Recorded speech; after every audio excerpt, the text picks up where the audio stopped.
and then you look online and you see what is going on. But it's more how the people are consuming a product or are living their lives.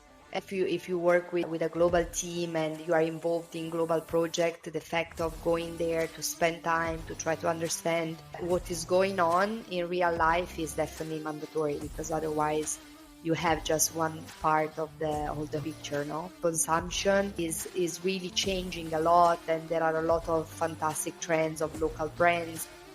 This is Localization Podcast, conversations around the new generation of global talents and brands.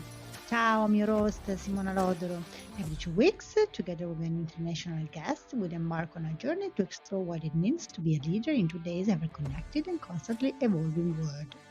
My guests, managers, entrepreneurs, and standout figures from around the globe, are shaping the future of culture, economics, and society. Their stories, experiences, and visions are here to inspire the next generation, the Glow Generation. Welcome back, everyone. Joining me today, another young global talent. For her, the global e-commerce has no secrets. Carolina Solari, head of e-tailor business global at illy Caffè. Ciao, Carolina. Ciao, Simona. Nice to see you also virtually, and thank you for the invitation. Thank you, Carolina, for coming, and welcome to the Glow Generation podcast. Before your current position, you have developed over 10 years of international business experience in the e-commerce world. You work for important multinationals like Alibaba and Amazon, and agencies like Denso Aegis Network.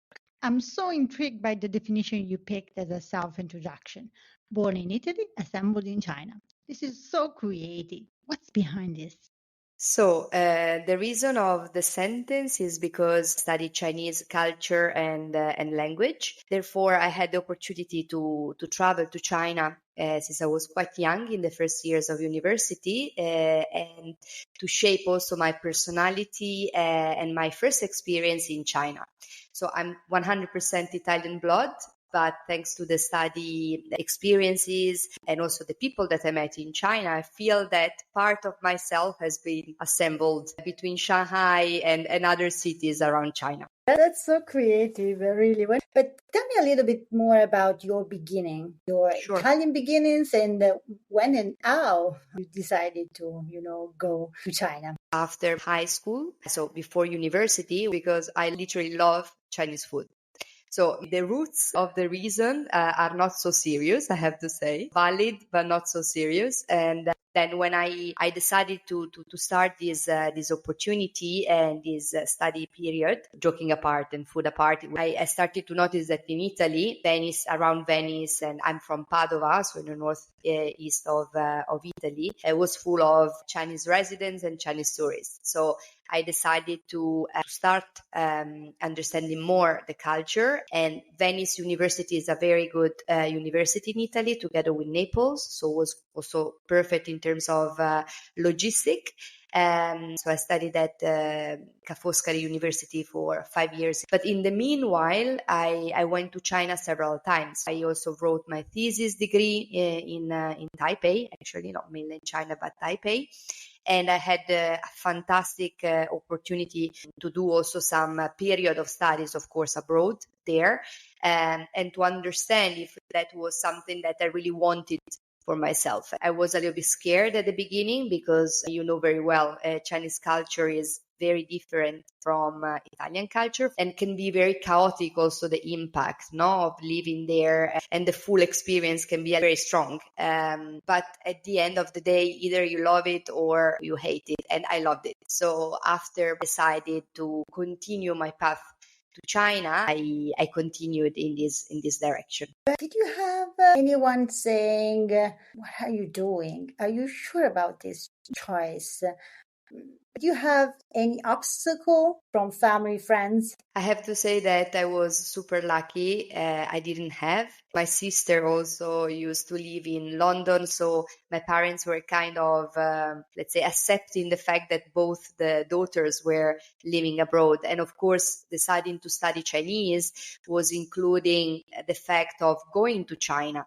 And to be honest, Simo, I also have an example of ex-colleagues at university that didn't have the opportunity to go to fly to China and to understand if they really liked it or not. At the end of the day, they changed completely after the studies, their job and their passion.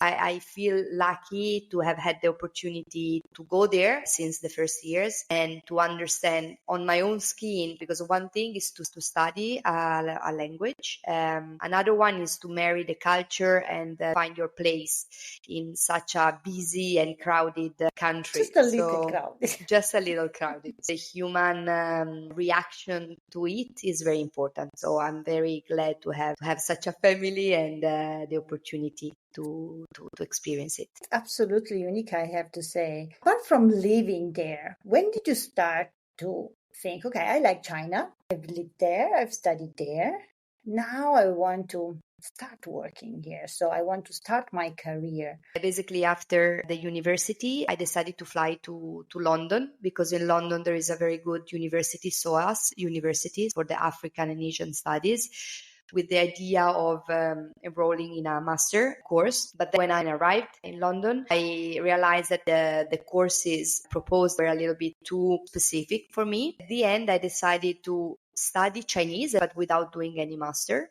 And then on the other side, to start working more, like to pay my own bills, right? In restaurants. So there was the Olympic Games in 2012.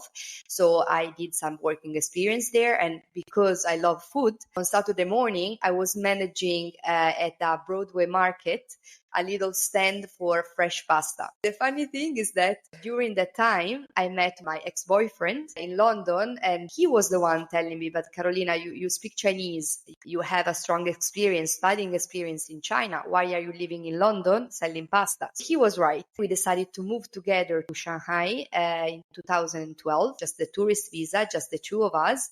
I did many things in China before finding my own space, but all the little steps brought me to my experience in Karat.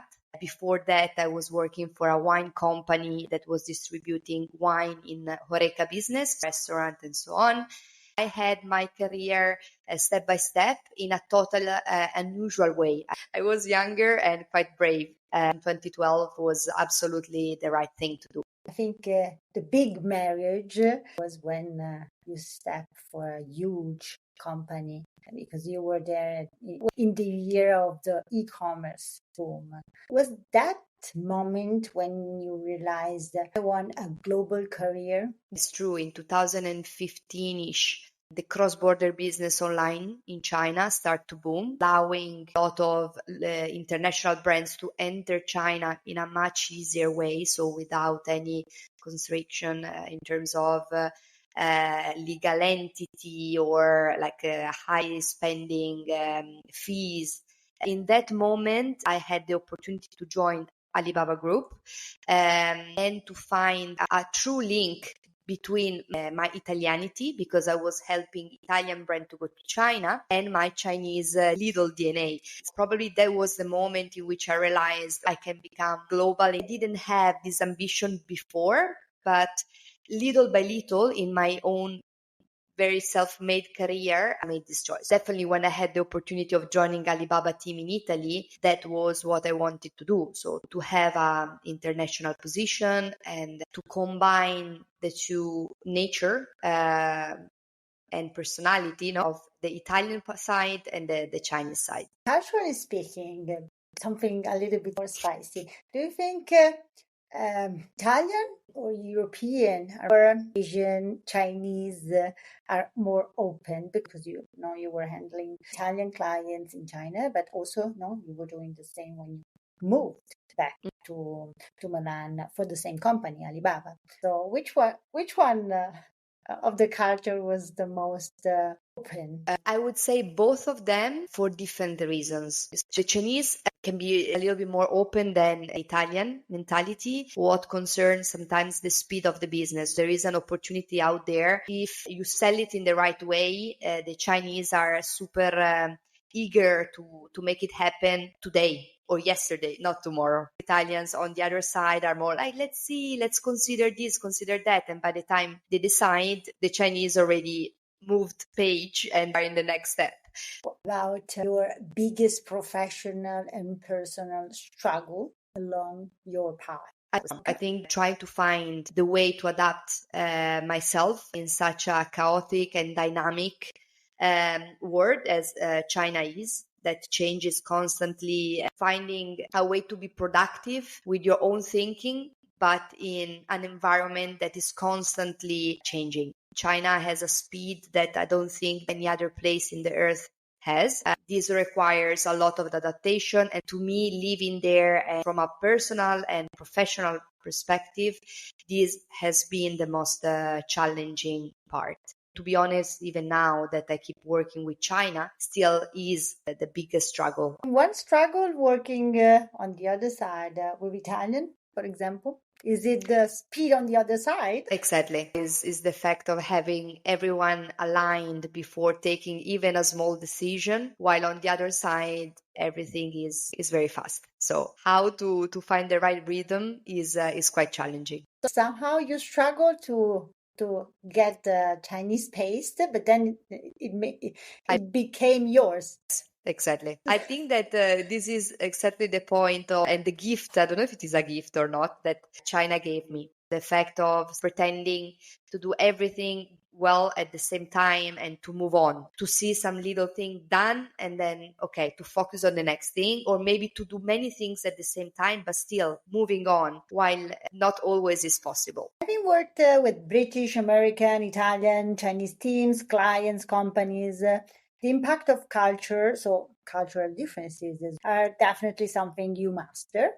How do you approach different cultures when working with multicultural teams or clients from different countries? Something that honestly I constantly try to improve is a learning path. Is not that you say, okay, I learned it and that's it. You continue to do that. So I would say that with Chinese, definitely the key is to honor the network and the relation. The relation is everything. So the respect of the other person and the way of communicating. Sometimes it's much more important what is called mianzi in Chinese, not face, and to maintain a good level of faith in the partnership, rather than probably contracts or bureaucratic things that on the other side for Western world are quite important. Doing the network in the right way and to gain their trust is absolutely fundamental for a successful partnership,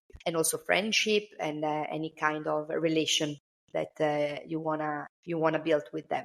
For American, I would say that more than clients, I was working in an American company, and probably the best way is efficiency. The fact of not bringing problems but solution. I think for American, I don't know what you think living there, but it's definitely efficiency first and try to make it more simple, no, to square a little bit the problem and to make it simple. While Chinese, sometimes they add complexity, and in the complexity, they find the solution.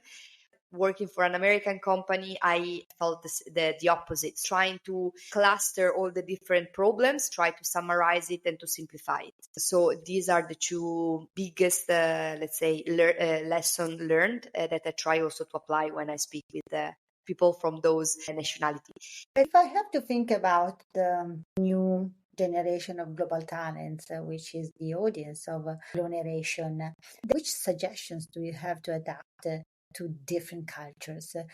How can you embrace and be yourself, have your own identity, but somehow balance with other global cultures? Well, I would say that the first one is try to listen what people try to say to you in any kind of situations, work or not, and also try to understand what are the most important value for that culture. So what is important for them to hear, what can be shaped in a different way. When they say that learning a culture is important, and sometimes more than learning the business, is absolutely this one. You risk not very good conversation if you don't know which are the most important thing for them to listen. The tips number one is learn the culture before joining that place or making friends or making business, just the basics. And then observe and listen. When you are understand who you have in front of you and where you live, try to balance it with your own personality. So it's a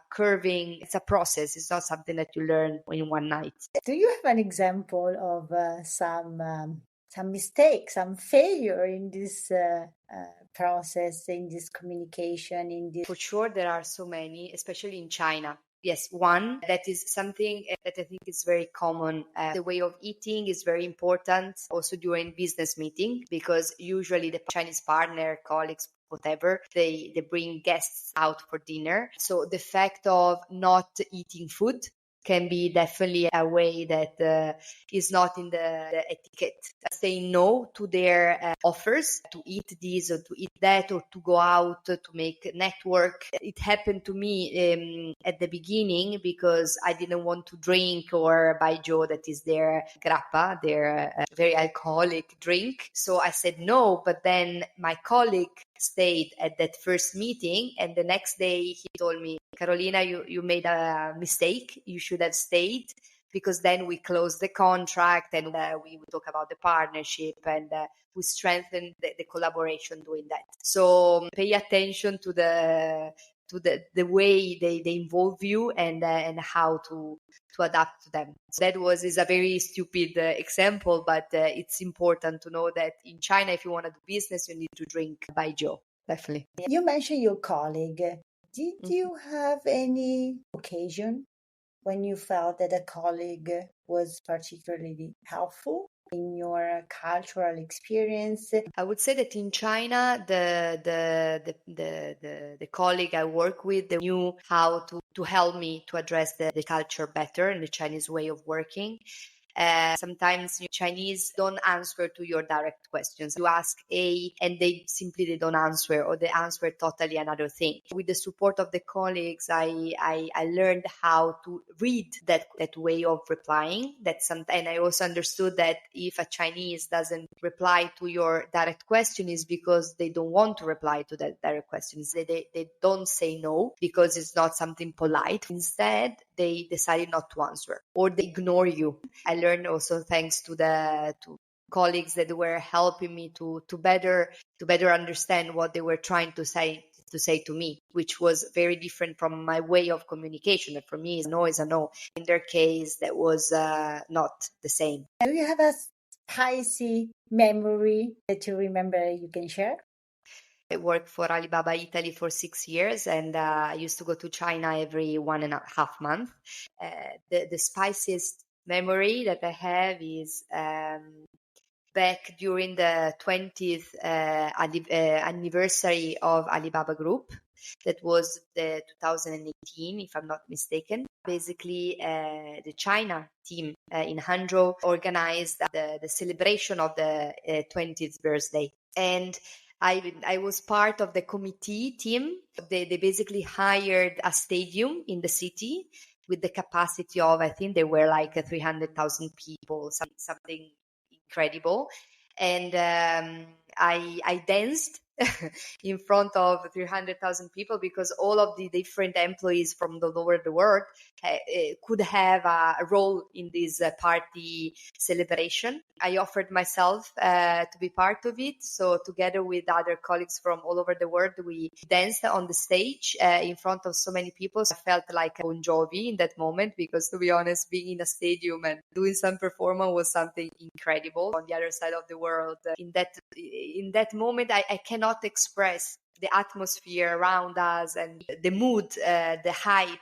To me, was one of the lifetime memories, honestly. And of course, doing rehearsal and 3 days before the celebration. So, and of course, working on top of it. So we had the normal routine in the campus of Alibaba, plus in the evening, try to the costumes and try to be in sync with the music. It was super fun. Not bad, not bad.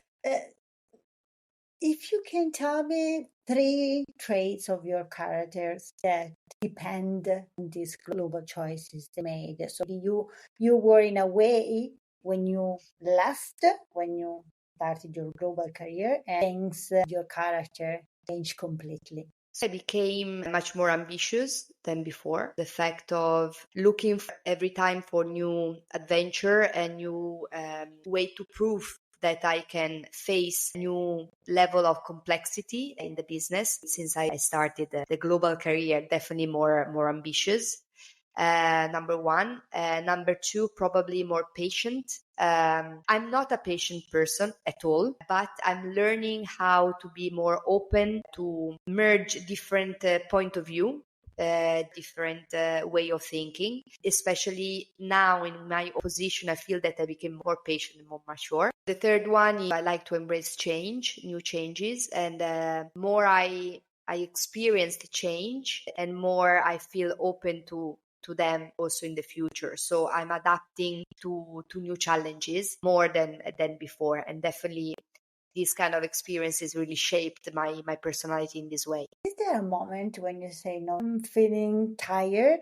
It's too tough. It's been very nice until now, but I want something more subtle, more quiet. I would say probably now, but what I'm also realizing is that instead of looking for something more relaxing, at the end of the day, I'm still loving the fact of I'm working in a very dynamic environment. So definitely is a thought that I am having more and more often. But if I look at my actions and my way of facing problems and the complexity of my current job, I realize that at the end, probably I'm not ready yet to give up to this kind of feeling. So you've been working for e-commerce and the online retail since long time now. So in online retail, change trends are really part of the everyday life.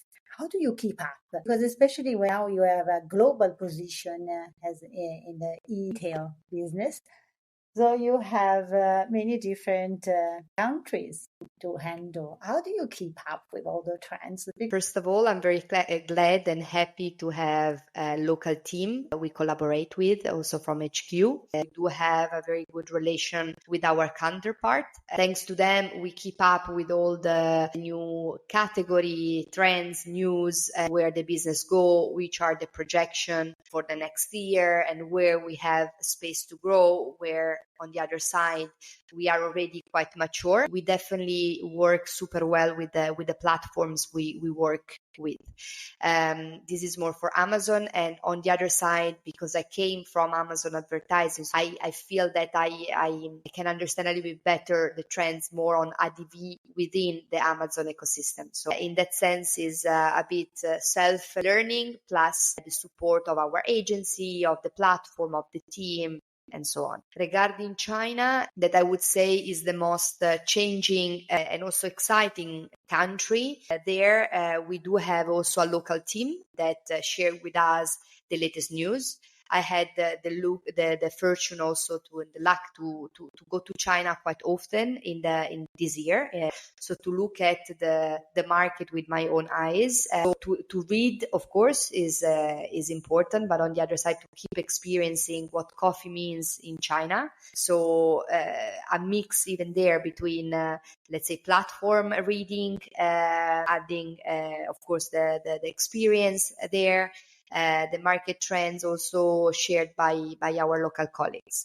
Regarding all the thousands of other retailers that are in the rest of the world, even here a mix between websites, but especially the local team that know the business, know what to do, and they share with the quarter the outcome and the opportunities. I would say a mix of day by day work and traveling, definitely. Is not stop working, and I love traveling and I love drinking coffee, so this is something that also you experience your own by yourself. You look online and you see what is going on, but the trends are omnichannel nowadays, so you can find it online, you can find it offline. It's more how the people are consuming a product or are living their lives. I love this fact and this aspect that you just shared, because you don't trust just what you read or what the international influencer maybe you follow.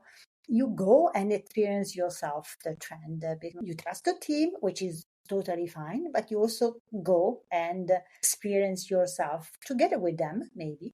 If you work with a global team and you are involved in global project, the fact of going there to spend time to try to understand what is going on in real life is definitely mandatory, because otherwise you have just one part of the picture, no? Especially for China, the way of coffee consumption is really changing a lot, and there are a lot of fantastic trends of local brands. Now Chinese consumers and the young generation approach the coffee, no? Even in Korea, I had this opportunity to go this March, and I realized that basically Koreans don't drink alcoholic drinks anymore, but they drink coffee throughout the day.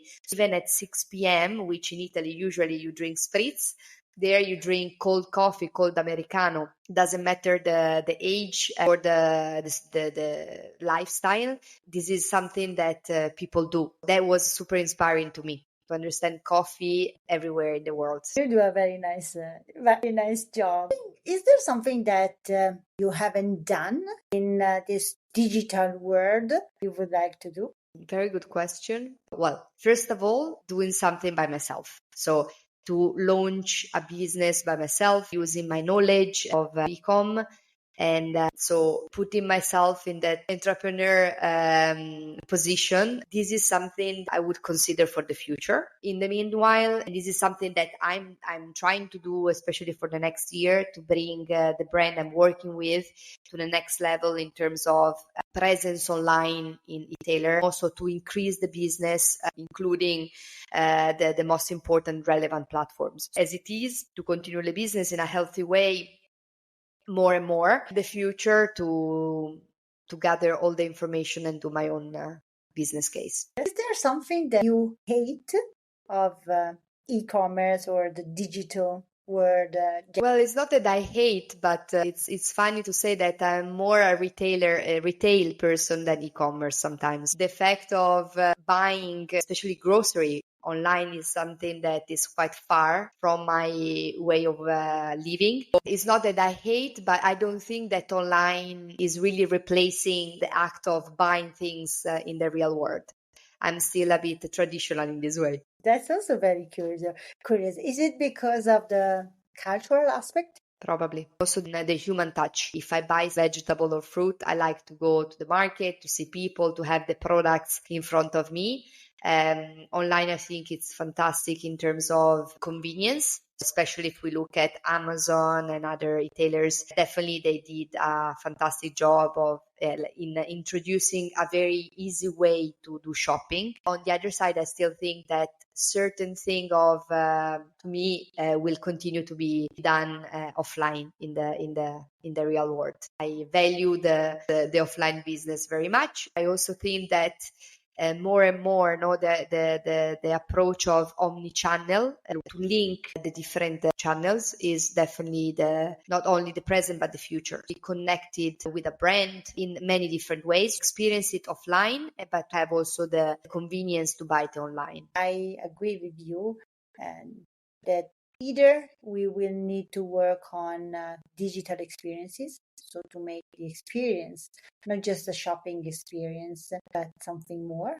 Yeah. Or the offline experience still would play a key role.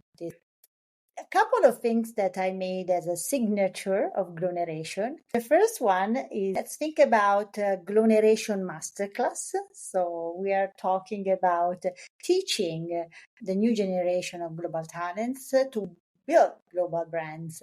Which subject would you teach? Probably localization, the importance of adapting what you sell or you want to sell, or your brand. We start from the idea that we work now for global brands, which is very important to have the global DNA and the global directions. However, understanding the people you talk to in that specific country is fundamental to be successful. So I would deep dive into adapting your service, your business, your product to the local audience. And how would you test these localizations of a student? But probably understanding which are the ambition in the road to market, if it is a global brand, how to draft your brand locally, taking in consideration what the different markets need. I would probably ask them to think how to penetrate a market, and based on the DNA of your brand, to find the best adaptation in terms of products, needs, and to understand their way of thinking. I give you an example for coffee, for instance. Coffee in China is more than 90% instant. So instant coffee is not fresh coffee. If you want to be successful in China, you need to have a product that is more, let's say, similar to what the audience needs. Of course, you need to create something that is aligned with your value of the brand, with your quality, with all the standards. Same thing could be for Nordics or can be for other countries. The fact of being global requires also the openness to understand where your global product goes, because there is always a margin of adaptation. If you consider McDonald's and all these big chain and how they penetrate the market, they have different road to market based on the consumer needs. Successful cases are definitely driven by that. And I would probably test this knowledge and these capabilities with the students, trying to make them think a bit out of the box and draft a strategy in that sense. Oh, cool. Is it more difficult to, let's say, erase a knowledge that someone has because has lived in a country? For example, I'm Italian, so my idea of coffee is this one. I've been experiencing coffee in a certain way for 20 years, 30 years. Is it more difficult to erase this knowledge or add a new one, new conception? The second one is definitely to add a new one and to also be open to do that. Now, our Glow Narration game, I would mention some area or skills, life skills, and you just need to answer whether you feel global or local regarding each one of them. For example, food, global or local? Global. Study or education? Global. Sport? Global. Creativity? Local. Family? Local. Art and culture? Global. Appearance? Mix. Global. You don't look Italian, do you? No, really? Okay. Someone told me that I look French. Other, like this past weekend, that I look Swedish. I don't know, but anyway, I don't feel so Italian physically. You're right. Design? Global. Music? Global. Movies? Global. Holidays in terms of destinations for Global. time management? Local. Let's say. Problem solving? Is there any difference between global problem solving and local? It's a hard question. 50-50, 50 Italian, 50 Chinese. Empathy? Empathy, Italian. Emotional intelligence? Local. Leadership style? Maybe a little bit more global. Strategic thinking? Local. Team management? Global. Is there something you would tell your 23, 24 years old self, so before everything started? Yes, you are doing the right thing, and doesn't matter all the downs that you are having. Sometimes the up are equally fantastic, so don't be scared. Just continue and you will find your own way, probably sometimes without a clear path, but at the end you will make it anyway. So living it, not really planning it, but living step by step. Don't be afraid, I would say. That's such a great message to close and for our audience. Thank you so much, Carolina, for your time and for all sharing your experience and your wonderful story. Thank you, Simona, for the invitation. I had a lot of fun. So fantastic. Okay, guys, this is a wrap. Thanks for being with me and my wonderful guest. Carolina's story is absolutely inspiring, so I'm sure you loved it. Please grab your phone and share this episode with your friends. For more curiosity and insight, remember to check out our website, www.localization.com. Get the calendar and add a reminder. Next episode is in a couple of weeks. Ciao!